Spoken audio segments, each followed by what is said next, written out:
Yeah, I But mean, Penn, don't worry. I've heard a few times since. I mean, I've had a couple of daggers out of my heart I had to pull, I'm even in the not, I'm, times that we knew each other. So, yeah, I'm not concerned. I'm I, not and concerned. yeah, pretty sure you and I shared a nice New Year's Eve chat one time, didn't we? We've Oh had a yeah, couple yeah, daggers in Wow. our hearts. Awesome.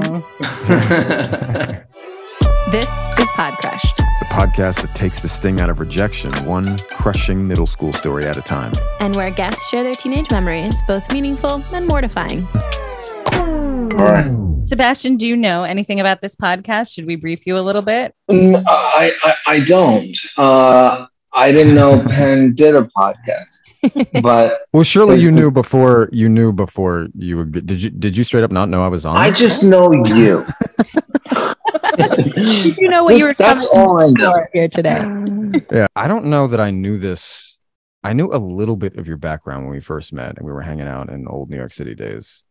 But from what I gather, you moved to the US during this time of middle school, right? So I'm just curious, what was it like for you then? And maybe what is your relationship to it now, of what it was adjusting to a new culture, all that comes with, like.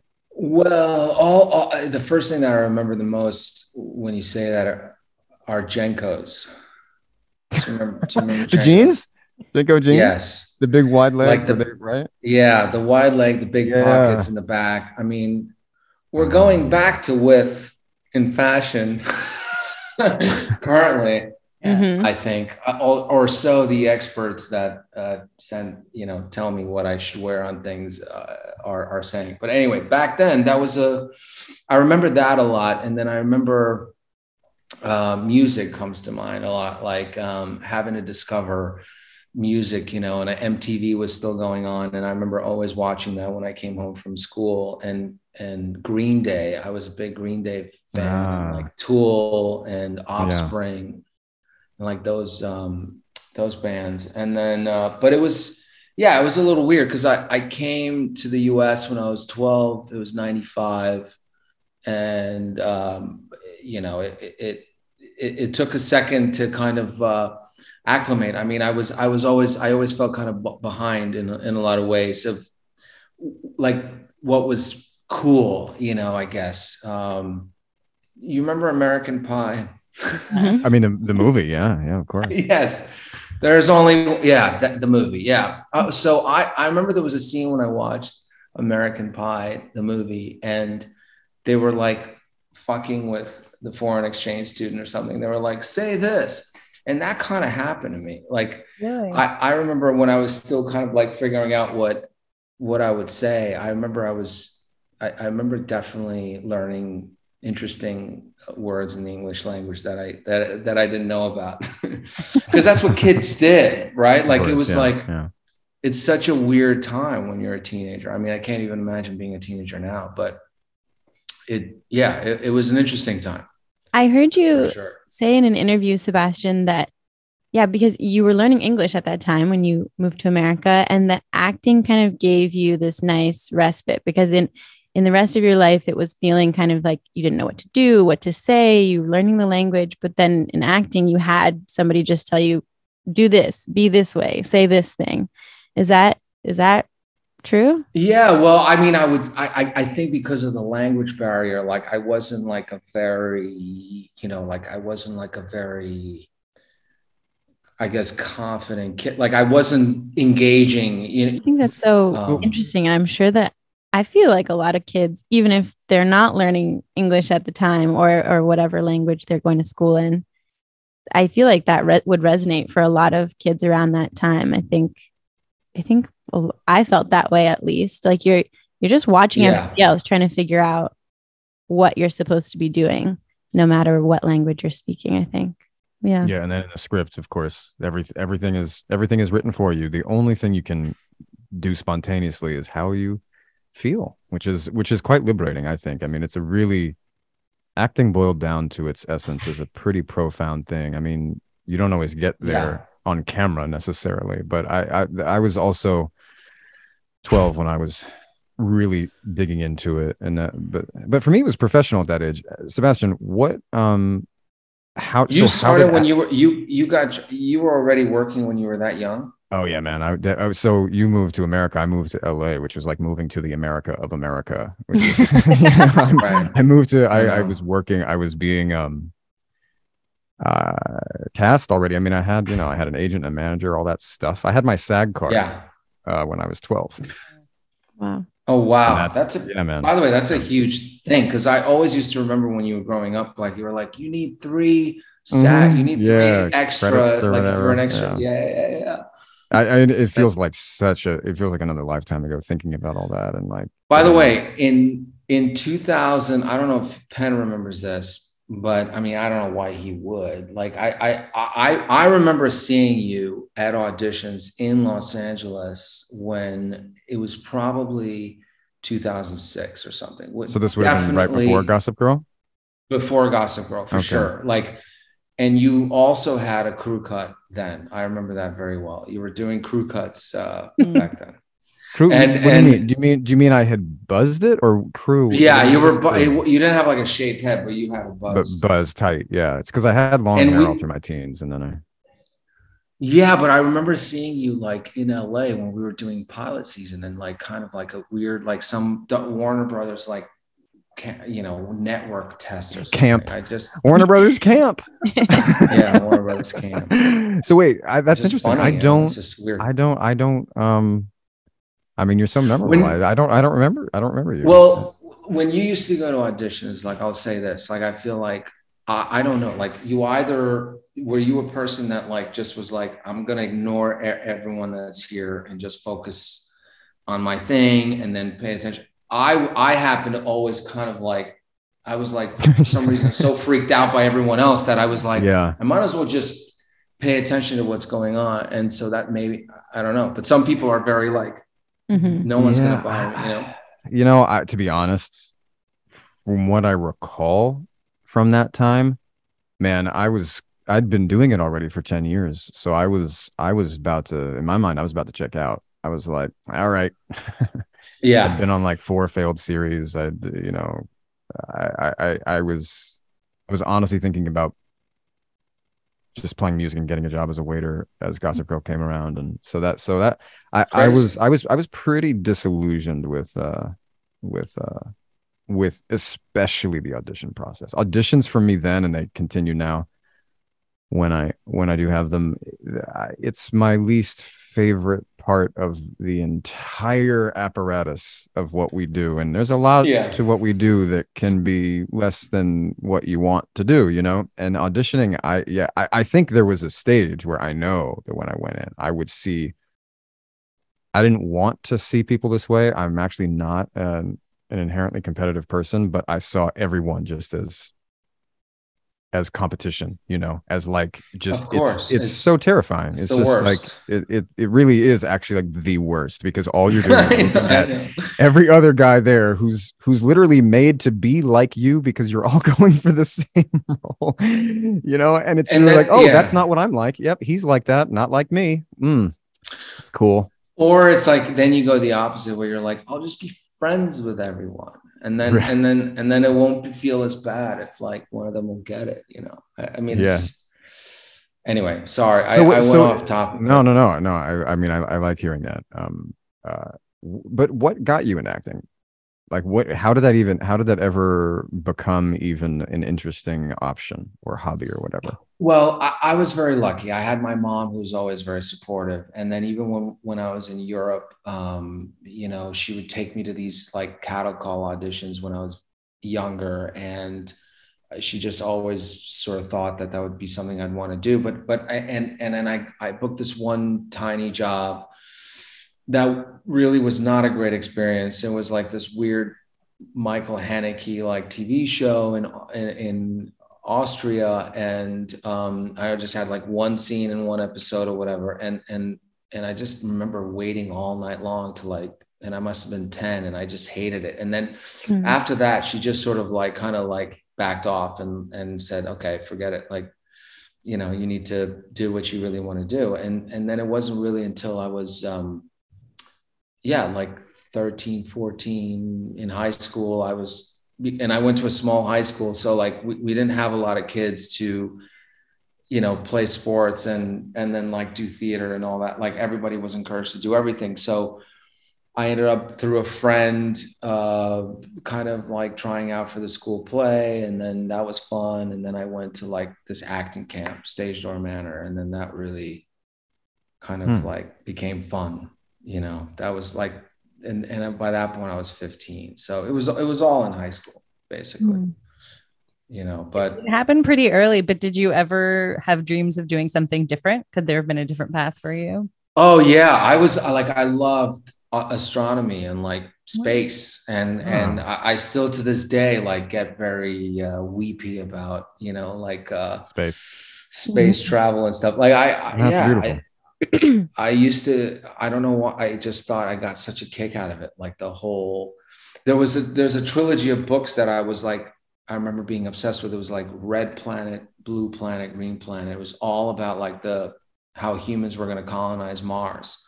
And I was obsessed with that. I just thought like the idea of like us like moving to another planet, like which we'll have to do, I guess. Okay, if you because we're all killing Elon Musk, everything. You might. How did you? Yeah. How did you feel about those photos that came out from the web? Which ones? Oh, have you seen them? They're like new the Martian photos. Mountain Range. They're new photos of space from this like really high-powered telescope. They're really incredible. That made me weepy. Yeah. That really made me stunning. I haven't recently kept up with some of the recent stuff, but I got pretty pulled into like the whole, like there was a whole wave in the pandemic and into, I think as late as last year of like UFO stuff. And then, oh yeah, you just get pulled into that. And then you start kind of like wondering, and there's something very calming about it. 'Cause it reminds you of how tiny you are, like in the speck of everything. And then, we might just all be gone anyway. So, Nav and Penn love I get like a weird Zen thing about it. Other planets. Nav and Penn love talking about life on other planets. So yeah, on another podcast. Yeah. They go on back for just wait, I just want to show you one because it's so beautiful. Life on other planets? The worst way for you to see these, but that's really not translating now. So I got to say, it's not translating. Okay. Suddenly you became a grandmother. Yeah, like, can you see this? And now she's still scrolling. Like you're like, it's not working. She's like, let me try again. Yeah, I think your connection's bad. It looked like a poster I used to have on my wall in high school. I used to have like those glow in the dark posters. Oh yeah. So actually, I want to. This is at least where my mind goes because. Middle school and high school were honestly the most difficult years of my life to date, like absolutely bar none. I recall, for me, I don't think escapism is all a bad thing. I think what we're trying to do is escape some of the more gnarly aspects of such a kind of falsely constructed environment, which is like the middle school and high school experience, particularly in America. It's a thing, but then we're also just like human beings trying to be humans, trying to have a human experience. So I kind of want to like how this companion of like space exploration, did you feel at the time like I just want to be somewhere else? Was it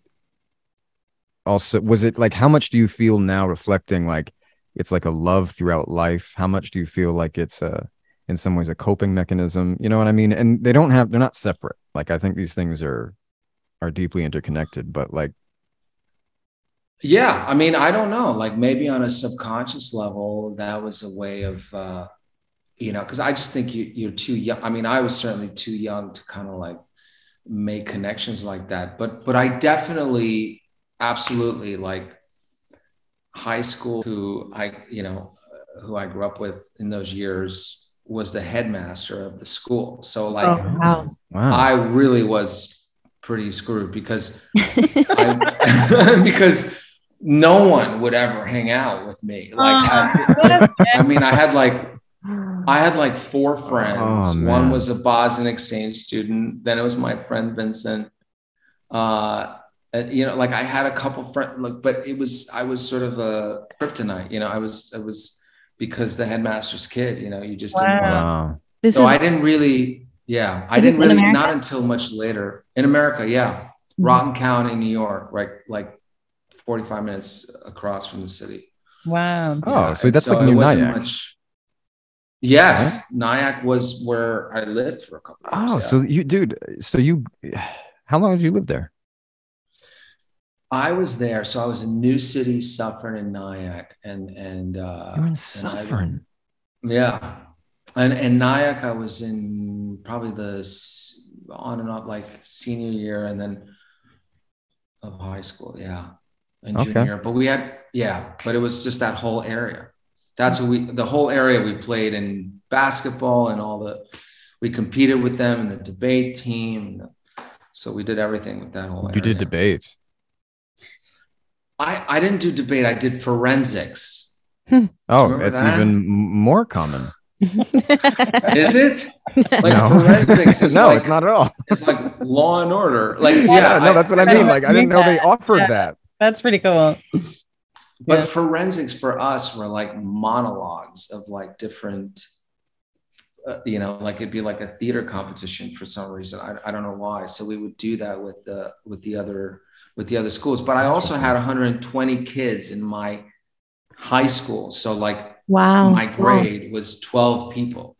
Wow. Oh, that is really so like there's not many people you choose to be the representative on these clubs. So the 11 others, or I guess the 9 others or the 8 others were like, yeah, no, he's the headmaster's kid. I used to work with middle schoolers in New York, actually in Staten Island, and they all did forensics. I feel like it's a common thing in New York. Specifically. I guess so. Yeah. I thought that was so interesting. It's like, what are you doing? Are you like drawing out bodies like with chalk? Yeah. Like what is this? This man was killed. Yeah. Is that what it was? Oh, interesting. So bizarre. Sebastian, we have a couple questions that we ask every guest. So one is if you can share about your first like love or crush and first heartbreak, because for many people it is at that time. Absolutely. I won't embarrass her. She's got a family now, I think. She's got children. But it was Stage Door Manor, like this camp was this magical camp in the Catskills. It's still there. It's like, that's where I met my manager, who I've been with for 25 years plus or whatever. And it was this awesome like acting camp. And I met this girl there who I ended up losing my virginity to. But I was too scared to tell her that I was a virgin when it was happening, because I wanted her to feel that she was safe. That at least there was one person out of the two of us that knew what they were doing. But years later, I did tell her that I was a virgin too, and I was like, I knew. But anyway, I was like, oh, okay. But so it was really at that camp when I was 15. And what happened was we met at this camp, which they had sections of like 3 weeks at a time that you could be there. And you would go there, you'd work on a play and you'd meet somebody. Anyway, so I met her there, and then she went back. She was from Minnesota at the time. And I went back home, and then we kept in touch for an entire year of long distance, like sending VHS tapes and, actually like, because there was no cell phone, like you would have to call the house and ask to speak to, and then we met again one other year at that camp. And then she was a little bit older and was transferring. She wanted to go to NYU, and I was going to go to NYU too. She got in, and I got waitlisted, and I didn't end up going. But anyway, when she was visiting that school, I talked my parents into coming with me to visit NYU at the same time that she was talked to her parents to visit NYU, and we stayed at this hotel called the Hilton Hotel, which at the time was on 8th Avenue near 57th Street. And then I remember we hooked up, and somehow we told our parents that we needed money. I don't know how we did it, but we basically got our parents to give us money, and then we rented a hotel at the hotel room at the Time Hotel, which was in Times Square, and that's when we lost our virginity together. Wow, an epic. Guess you really wanted to know that. Well, bro, we said crush, but thank you. Yes. Well, but that was sounds like this is your first love. Yeah, that was 100%. Which is distinct from a crush, but I mean, I'm I glad to hear love. it. I said love or crush. Yeah. No, I mean that's actually. I mean that's a really significant experience. Yeah, that is, and it lasted for a long time. Was she also your first heartbreak? Yeah, I was gonna say it must be, right? Into my freshman year, and then it was the distance, and 9/11 really sort of. She was in NYU at the time, and everybody in the city had just was in another planet, like everybody that had been there and experienced it, and even surrounding it, you'd feel it. But it was around that time, and it was actually a pretty mutual kind of. It was sad, but it was a pretty mutual. We need to go live, we need to experience more things, and as so, but it was quite poignant. But I mean, Penn, don't worry. I've heard a few times since. I mean, I've had a couple of daggers out of my heart I had to pull. I'm not the times that we knew each other. So yeah, I'm not concerned. Yeah, pretty sure you and I shared a nice New Year's Eve chat one time, didn't we? I've had a couple of daggers in our hearts. I have two more questions before we move on. A lot of the stories we get are people's most humiliating moment.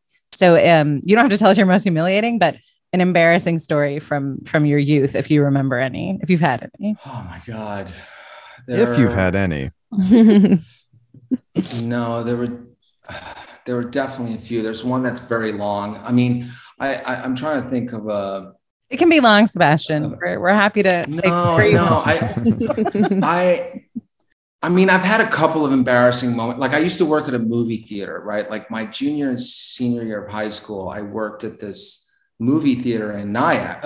Actually, it was Congress, New York. It was called Cinema 6. And, it was like I was the usher, and it was sort of like a really great thing because you would Friday, Saturday night, you'd be there for, the rated R movies and then, you'd get to kind of decide who would get to see the rated R movie. And of course, kids would always sneak into the rated R movies, and you'd get to sort of be the police person to kind of go in there and and it was a very interesting time, but I remember many times being embarrassed. I think at one point I think I asked for a girl's number or something while I was working there. It didn't go very well. I was like, you can have free popcorn.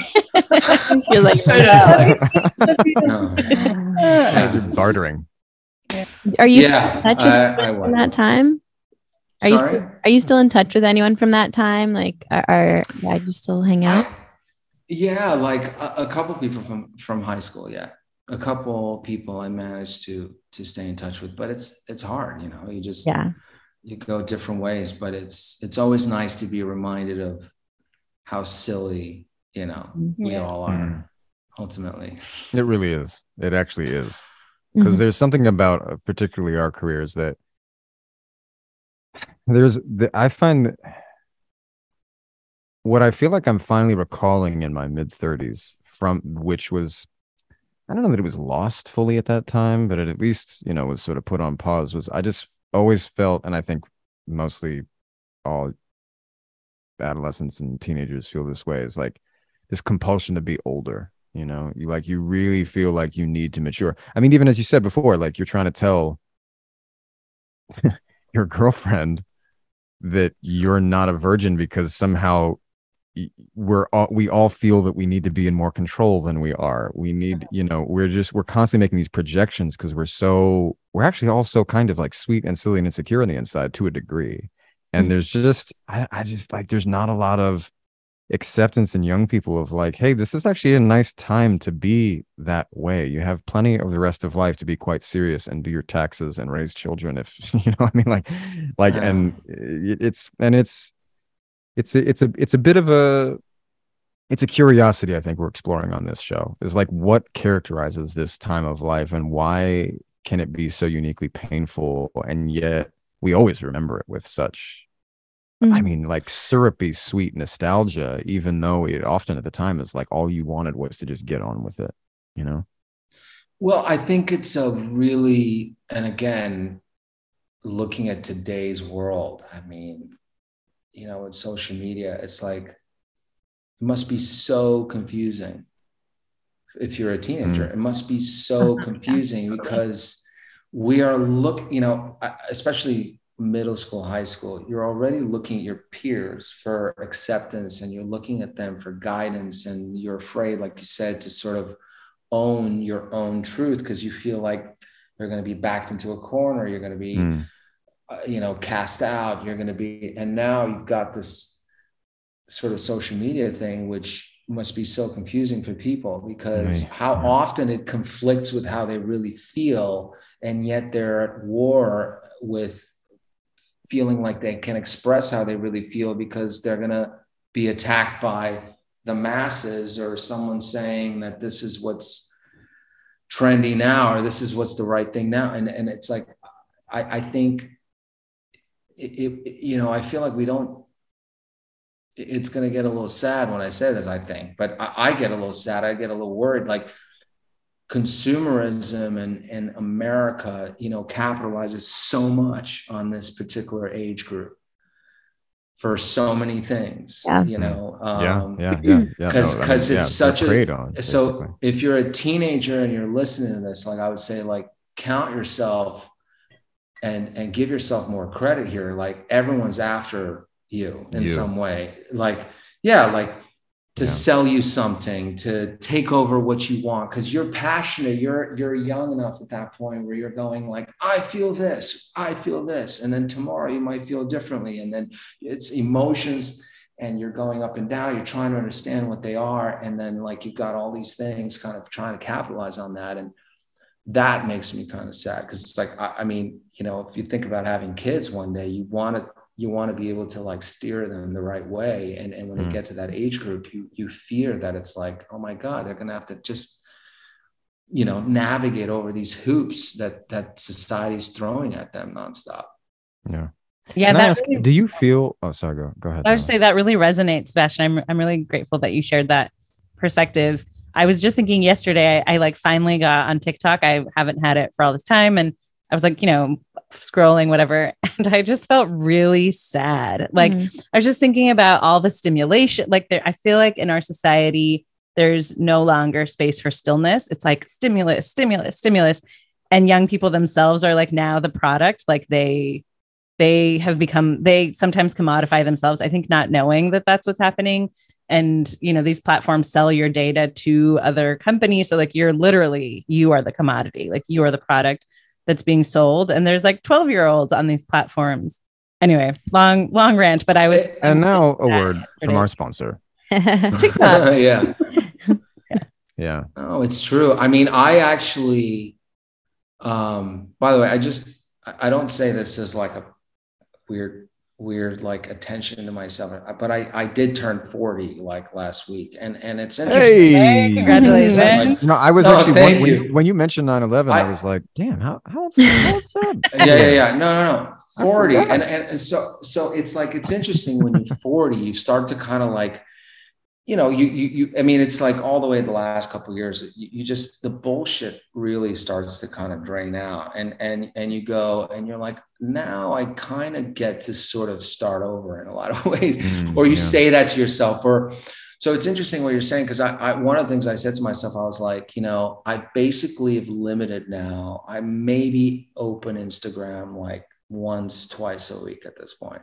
Wow. And I'm like that close from pretty much, but I don't want, you know, there's a couple, you know, relationships there with certain kind of charities and things that I've like nurtured over the years that I would not want to sort of give up on, but it's a lot on what you're saying. I don't even know what that application does for me anymore. Like I mean, you know, I think it brings attention. I think the point was, you know, bringing attention to certain voices in certain kind of, whether it's charities or certain kind of purposes that don't get the same attention. And for that, I'll stay on. Like I'll try and figure out a way to kind of like, partner there and keep making it for that. But outside of that, like, you're right. Like I don't have TikTok, but I open the thing and I don't even recognize like what I'm seeing. I made a distinct choice to follow. So odd.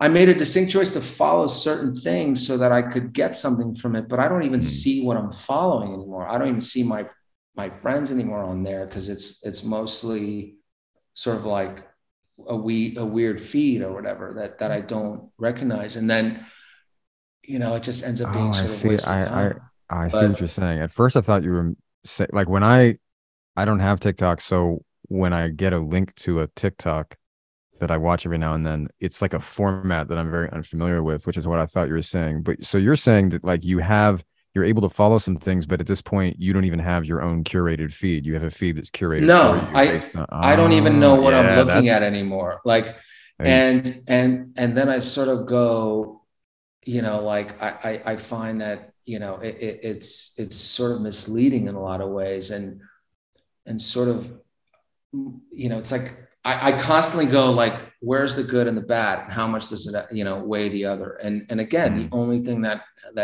still keeps me in that game, so to speak, is wanting to find a way to like kind of connect with somebody that really is trying to say something, because there's so much noise and there's so much bravado without any initiative, and everyone loves to just be a backseat driver and tell you like their thoughts, but they're like not doing anything to change anything. It's just true. It's the easiest.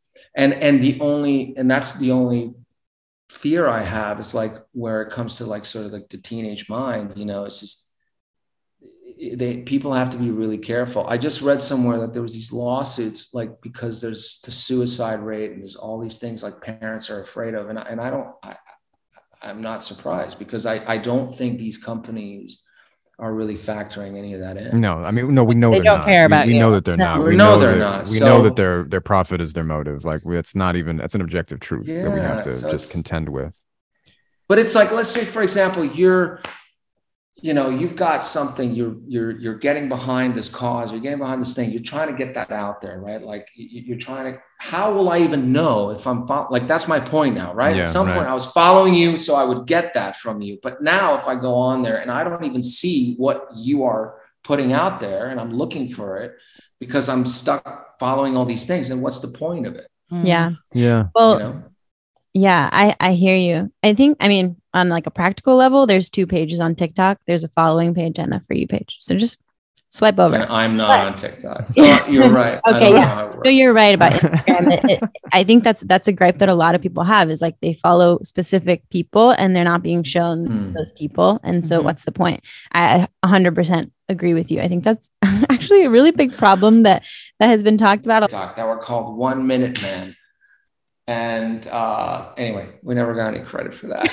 I'm glad everybody decided to film themselves. To bring it back, Sebastian. Sebastian is the OG TikToker. I do want to just like, the one thing that I do think is positive about TikTok, about social media, is that it does feel like people who have stories to tell, people who have talent, actual creative talent, whether it's like visual art, whether it's storytelling through videos, whether it's, I don't know, mixed media. I do feel like now there is opportunity for them to share those stories with a wider audience, which I think is really special. I think the amount of roadblocks that there have been in the past to get into like the industry, to be able to work with a production company, to be able to share those stories I think that's one thing that's positive to me, is that more and more people, everyday people, get to share stories. And I love listening to those stories. And by the way, I agree with you. I mean, I don't know, because you were in LA, right, Penn? But like, for example, in those years when like we were starting out, like I was in New York and I was having to send tapes. And I talked to a few people today about it, like who are actors like coming up. And I was like, oh my God, like if only we had a YouTube or something where you could just like you could film something and put it on there and it would get, seen that same way. It was a hassle. It was insane to send a tape to get noticed that way. So listen, I totally agree with you. Like, that's the good of that. And I'm all for like harnessing that, you know, but it's like, it seems like we're in a world where we love to just crank up like the negative ways to use that. Well, that's capitalism. I mean, that's because what you're talking about, like what Sophie's highlighting and what you're highlighting is like, this is just the innate capacity of human beings using technology to bring more and more instantaneous forms of communication across great distances. There's nothing but positive implications there. It's that it's happening within the framework of capitalism, which literally places profit above any other. It's the only priority, and it's not that even any one individual has to have that motive. It's that that's the system within which we work, and therefore, you know, I'm not saying that good people can do work and it's all for nothing, but it's, you know, the framing and the system really does need to change. And of course, that's what people all over the world are talking about, and communities all over the world are figuring out. But I mean, I think the thing about social media is that it's a little bit like the tough thing about it is that these giant platforms, they're now just so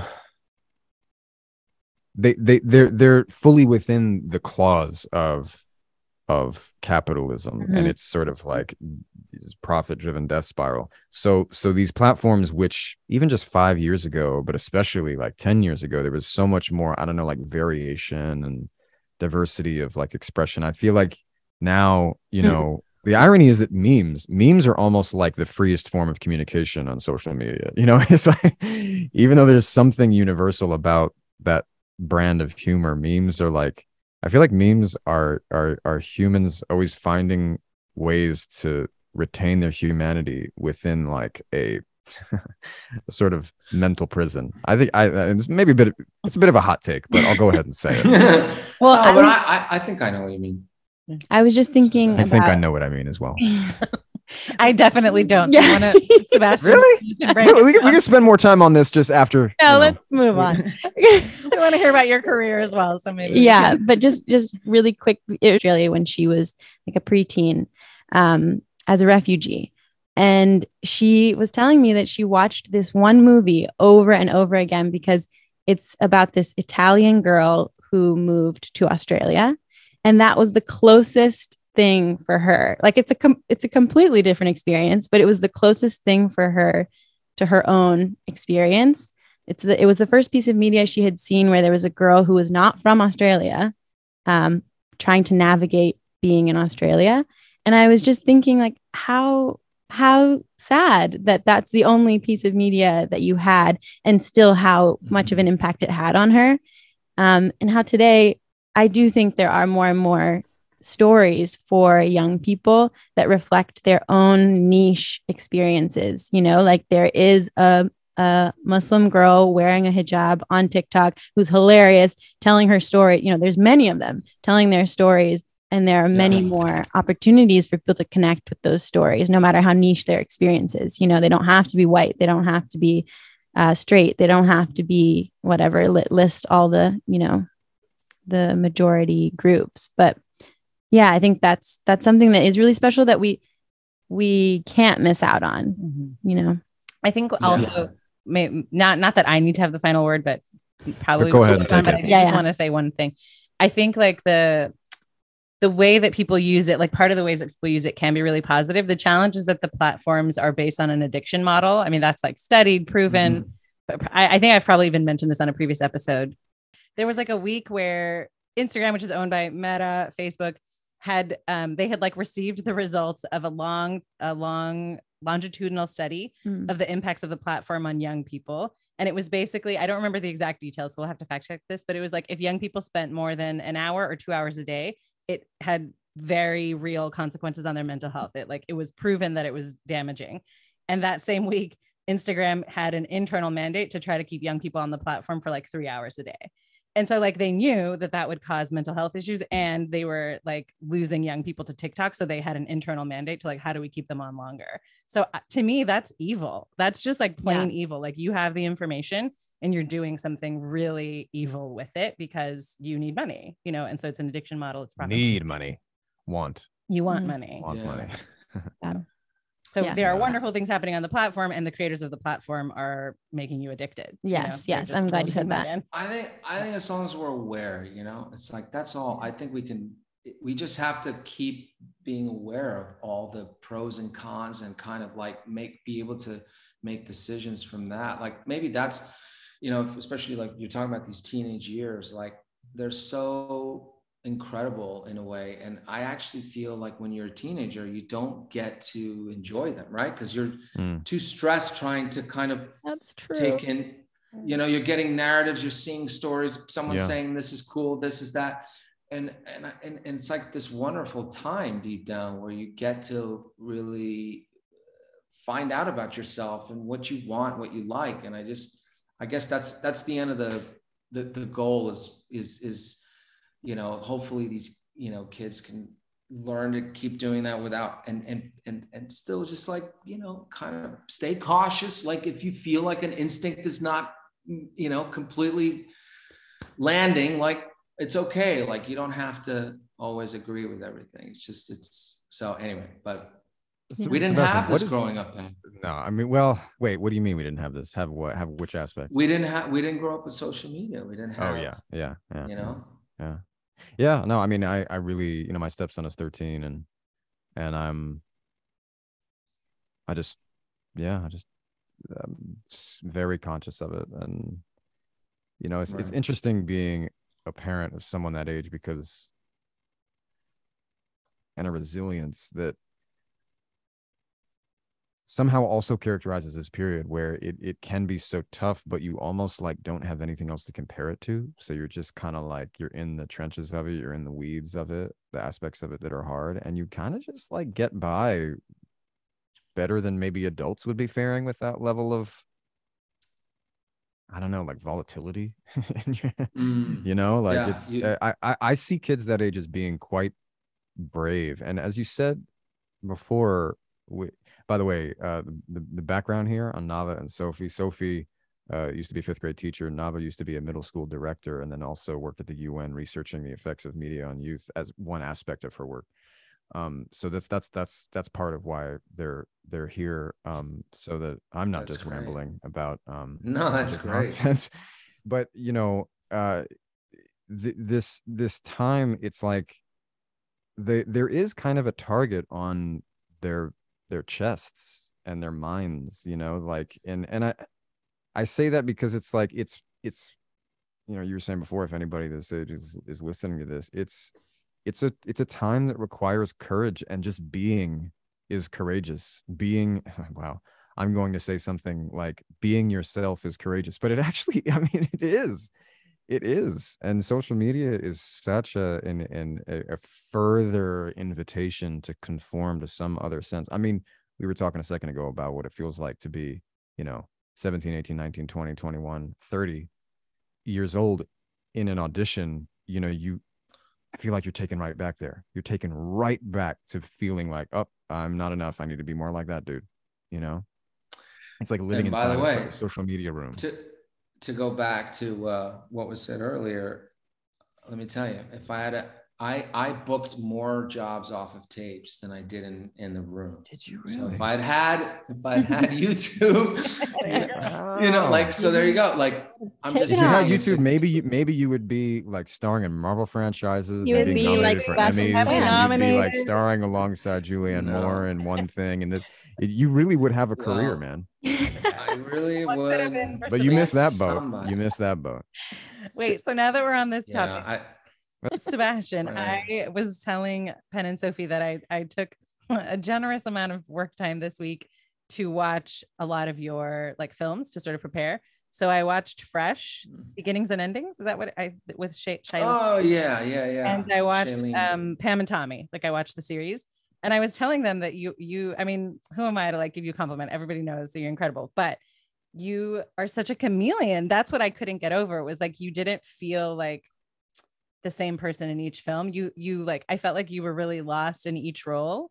And I was honestly blown away. And especially your performance in Pam and Tommy. Like, I understand why you're nominated for the Emmy. It's incredible. So I just wanted to like start off by saying that. And I don't know how you know this, but like, how do you do that? Like, how do you lose yourself so much in each role? I don't know. I mean, there were great opportunities and I mean, I don't know. I mean, like, I think there's timing and there's opportunities sometimes. And like, there are certain things that sort of instinctively you know, feel more right. And, you know, these jobs that you're referring to, like these, you know, were sort of somehow lined up in the right way. I mean, I worked hard. I definitely don't want to minimize that. I was quarantine really helped me in a way, like specifically with Fresh, and then also Pam and Tommy. Like Fresh, I had these 2 weeks in Canada where I couldn't leave the apartment I was in, and then all I was doing was just like nonstop the same thing, which was like working on it nonstop. And the focus of that really taught me, like, oh, you know, you don't always get the same chance because you have family, you have things, life and stuff pulling at you. But that time was really helped me out. And then similarly with, you know, I had another sort of couple weeks before we started, right after that, before we started the Pam and Tommy show. And all I was doing was just morning till night. And I think, you know, it was an interesting learning lesson, but yeah, I don't know. And, you know, I have one other sort of question about just because I saw them in the same week, Fresh and Tommy. In both, you have these moments where you like have like freakouts, you know, like violent scenes or aggressive scenes, and like you're like really like fully like screaming. It's like a full body performance. And I was just wondering, how is that for you as an actor? Like, what impact does that have on you, Sebastian, the person, having to embody those like really extreme, intense moments? I don't know. It's like, weirdly, I don't, like, you can't think about it in the moment. Like, it's like a bizarre thing that happens because with every job, you sort of have a couple of those days where, you know, they're coming and you mark them on the calendar and you're like, oh God, like this day I'm going to have to like cry, or like this day it's going to have to be whatever crazy. And you kind of just pace yourself as you get closer and closer to those days. But the truth is, on those days, you just sort of have to kind of just say, fuck it, and like go there, I guess. And I find that the more I've, you know, kind of like analyze it or something, the more I have a harder time getting there. So I don't really have like an answer. I just sort of feel the sort of like the call and the pressure in the moment to be like, well, this has to happen now. And like, you know, then it'll just go there. But I've noticed that it also helps when you have the right support system, the right people that you can feel comfortable with, a director who can kind of hold your hand as you're starting to overthink everything. And then if it's the right earned moment because the script has built up to that, then you have confidence that you're not sort of like overdoing it or anything like that. You know, you're like, okay, like this is required of me now, and I've earned this moment. I can go there. I'm okay. You know, because I think the second you start having doubts because you feel like, usually like if there's a script that's like not as, that moment hasn't been earned, but it's there for some other effect, then you start to kind of have doubts about it and go like, oh, you know, I guess this is, do I really like, do we need this kind of a thing here now? And the second you do that, like, or I do that, I don't, you know, you overdo it. You try to kind of go crazy. You're not in a good way. Like, you just, doesn't feel right.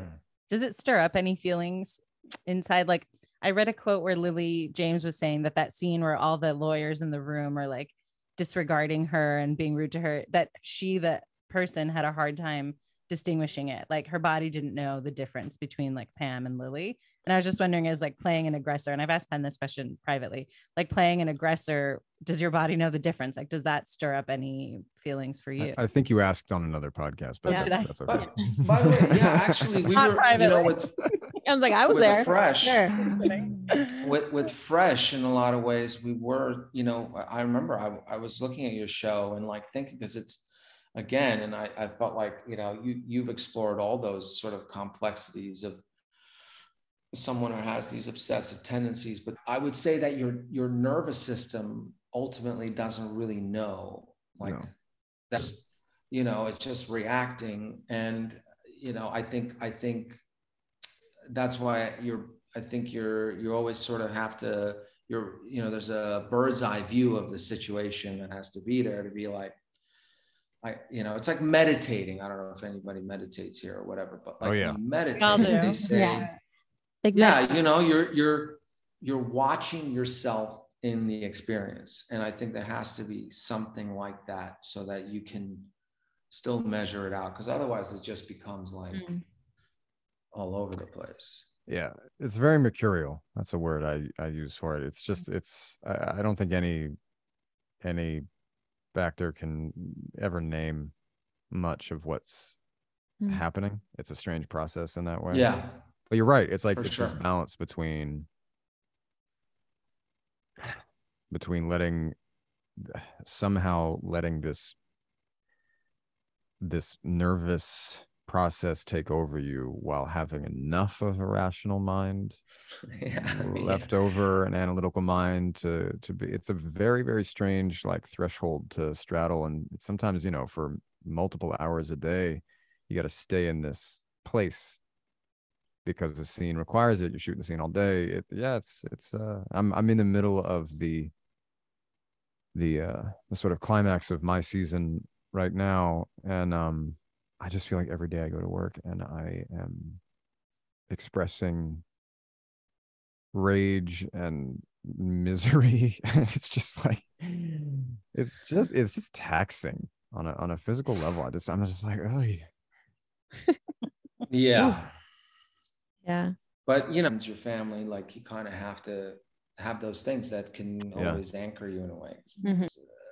What's the alternative? Like, you're going to play some, like, I mean, come on, Pat, you know that, like, this role that you've been playing, it's gotta be fun.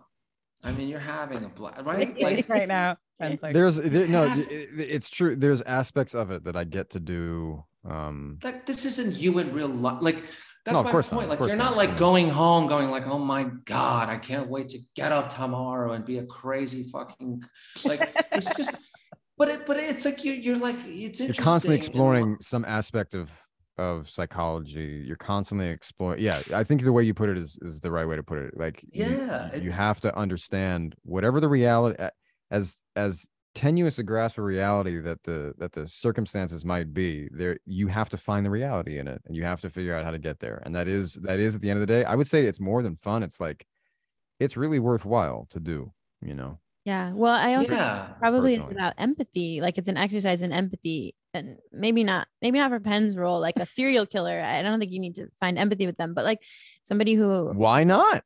When I was growing up, I remember watching Gary Oldman, and Gary Oldman to me was doing like True Romance. True Romance, or like The Professional or whatever, and like Dracula, like he was doing these crazy roles, and I would go away from the movie just thinking about that character and going like, how did he, like, why did that happen? And so for some reason, like, that's what, you know, stuck with me. It's just, so anyway. Yeah. Sebastian, we have a final question we asked everyone, but I did want to ask sneak one more in, because we didn't ask you guys. You shared a little bit, but what do you remember your first impressions of each other on the set when you worked together on Gossip Girl? Penn? Impressions of Sebastian. Really? I was scared. Well, first of all, I knew Chase, right? So I was like, yeah, you knew Chase well. But like, I did, but like, otherwise I didn't know anybody. I mean, I don't know. Like we said, I don't know that you and I would have had scenes together much, because your storyline didn't interact with mine, from what I recall. I know. But you were very. I remember, like, we said hi. I mean, you were very nice. You were always. We said hi. You were always like. Yeah, but no, but I was legitimately scared to be on that set, because it was like, you know, like, Gossip Girl was everything. I mean, it was you know, like, I felt like it was like the new Sex and the City. I mean, that's how I always thought of it. Yeah. I recall that you were friends with Chase because Chase kind of had this tight knit circle of like a handful of actors, and at this point, I guess you guys all lived. Sebastian, did you live in New York then? Where did you live? You lived in LA? I did. I was living in New York. No, I was always in New York. Yeah. Yeah, and in that sense, I think you did have a bit of a different vibe from like an actor coming from LA. But what you had then, and I think you have now is what's the word?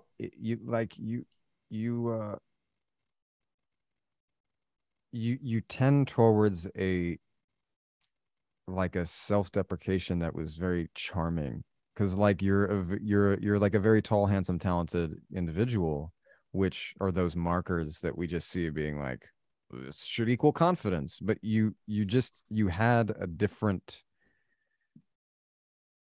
interesting vibe to you, and I remember like, I don't know, it's just, I was always charmed and always thought nothing but good things, really. I can't recall so much specifics, but I do become the most awkward question ever. Yeah. Like, oh God. No, but really, man, I mean, really, because I just remember you being like, there was just something very, very funny and charming about how, like, I don't know, just the kind of charisma you could exude, but also be extremely self-deprecating with like kind of like a very interesting hard edge on yourself, which I know, can translate into, as an actor, turning that hard edge into characters who turn hard edges on other people. You know what I mean? But like I didn't ever see you turn that on anyone else. It's just like it was like interesting. I always wanted to know more about you. Oh, I appreciate that. That's why we brought you on this podcast. Wish fulfillment for Penn. Yeah.